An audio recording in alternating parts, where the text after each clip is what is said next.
Aku telah mengambil keputusan di dalam hatiku bahwa aku tidak akan datang lagi kepadamu dalam duka cita. Sebab jika aku mendukakan hatimu, siapa lagi yang dapat membuat aku menjadi gembira selain Dia yang berduka cita karena aku? Dan justru itulah maksud suratku ini, yaitu supaya jika aku datang, jangan aku berduka cita oleh mereka yang harus membuat aku menjadi gembira. Sebab aku yakin tentang kamu semua, bahwa sukacitaku adalah juga sukacitamu. Aku menulis kepada kamu dengan hati yang sangat cemas dan sesak, dan dengan mencucurkan banyak air mata. Bukan supaya kamu bersedih hati, tetapi supaya kamu tahu betapa besarnya kasihku kepada kamu semua. Tetapi jika ada orang yang menyebabkan kesedihan, maka bukan hatiku yang disedihkannya, melainkan hati kamu sekalian. Atau sekurang-kurangnya, supaya jangan aku melebih-lebihkan hati beberapa orang di antara kamu.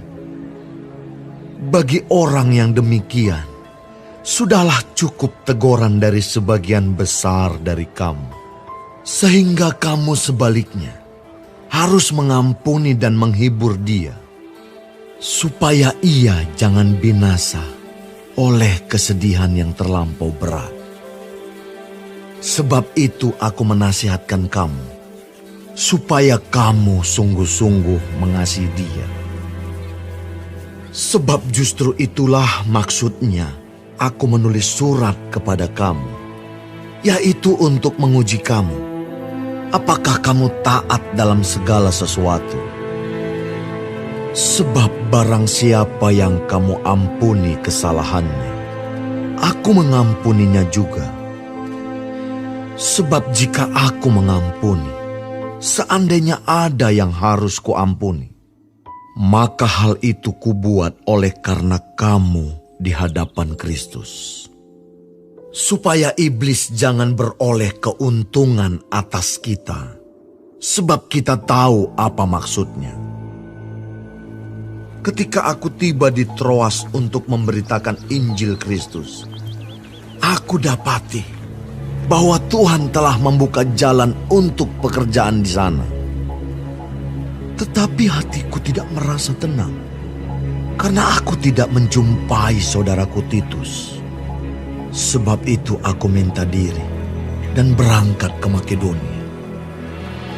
Tetapi syukur bagi Allah yang dalam Kristus selalu membawa kami di jalan kemenangannya. Dengan perantaraan kami, Ia menyebarkan keharuman pengenalan akan Dia di mana-mana. Sebab bagi Allah, kami adalah bau yang harum dari Kristus di tengah-tengah mereka yang diselamatkan dan di antara mereka yang binasa. Bagi yang terakhir, kami adalah bau kematian yang mematikan, dan bagi yang pertama bau kehidupan yang menghidupkan. Tetapi siapakah yang sanggup menunaikan tugas yang demikian? Sebab kami tidak sama dengan banyak orang lain yang mencari keuntungan dari firman Allah. Sebaliknya, dalam Kristus kami berbicara sebagaimana mestinya, dengan maksud-maksud murni, atas perintah Allah dan di hadapan-Nya.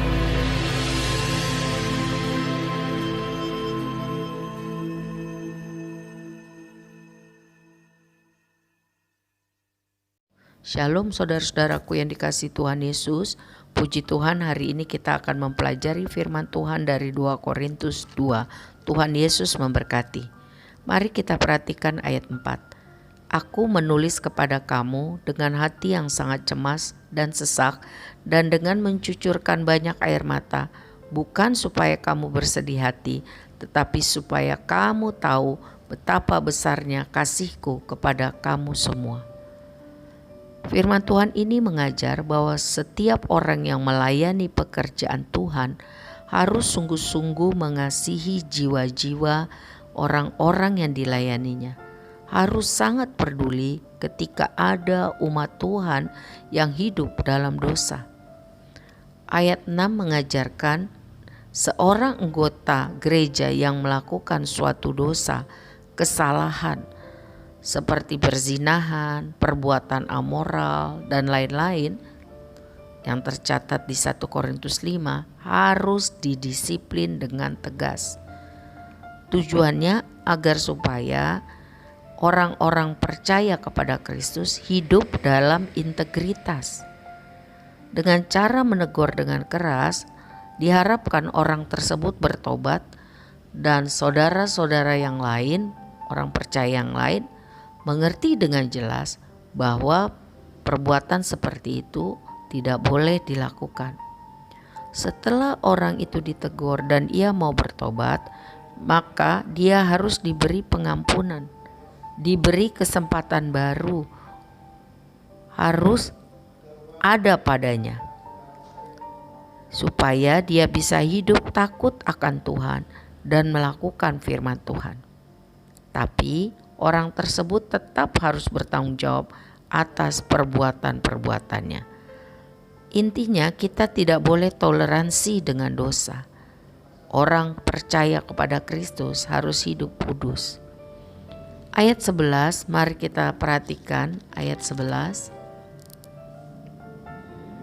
Supaya iblis jangan beroleh keuntungan atas kita, sebab kita tahu apa maksudnya. Salah satu tujuan iblis, musuh kita itu adalah membuat orang-orang percaya kepada Kristus tidak hidup taat pada firman Tuhan, tidak mengasihi Tuhan dengan sungguh-sungguh. Sebab Yohanes 10 ayat 10 mencatat, iblis pencuri itu datang untuk mencuri, membunuh, dan membinasakan. Jadi sekali lagi disiplin gereja harus mengusahakan pemulihan hubungan antara sesama jemaat.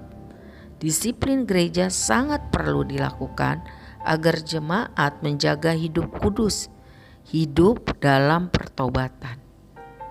Ya, tetapi harus diusahakan pemulihan hubungan antara sesama jemaat supaya iblis tidak ambil untung, supaya orang tersebut dipulihkan. Ayat 13 mencatat mengenai Titus.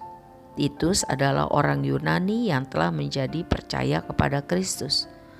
Titus sangat dipercaya oleh Paulus. Ia adalah orang yang bertanggung jawab untuk pengumpulan uang bagi orang-orang miskin yang ada di gereja di Yerusalem.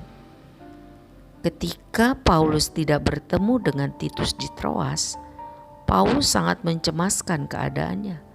Paulus mencarinya dan bertemu di Makedonia.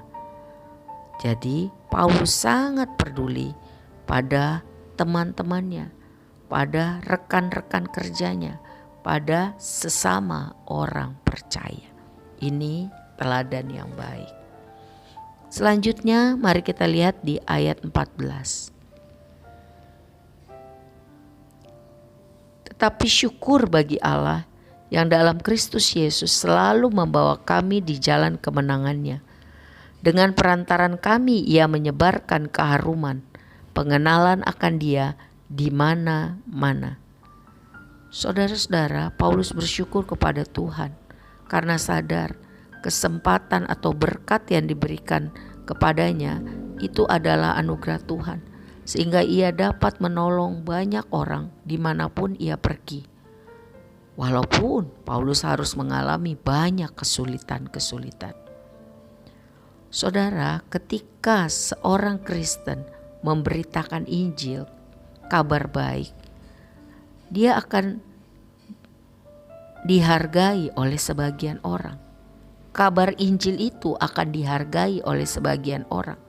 Tapi bagi sebagian orang lain yang tidak mau percaya kepada Yesus, kabar Injil itu dianggap seperti bau busuk, bau kematian, tidak berharga, menjijikkan. Tetapi Paulus tetap memberitakan Injil dengan tekun dan berani. Walaupun kadang dia harus menghadapi penolakan, dia memberitakan Injil dengan tulus, murni, dan berintegritas. Bukan untuk memperoleh uang, kekayaan, bukan untuk memperoleh penghormatan manusia, kehormatan, dihargai, kemasyhuran. Jadi saudara, mari kita saling mendoakan. Karena setiap orang yang percaya kepada Kristus harus memberitakan Injil. Supaya saya dan saudara bisa selalu giat melaksanakan amanat agung Tuhan Yesus. Yaitu memberitakan Injil kepada banyak orang. Mulailah dari dalam keluarga kita, lalu keluarga besar dan komunitas kita. Dengan cara sikap, hati, dan motivasi yang benar. Bukan untuk keuntungan pribadi, tapi bagi kemuliaan nama Tuhan. Tuhan Yesus memberkati kita semua menjadi pelaku firman. Amin.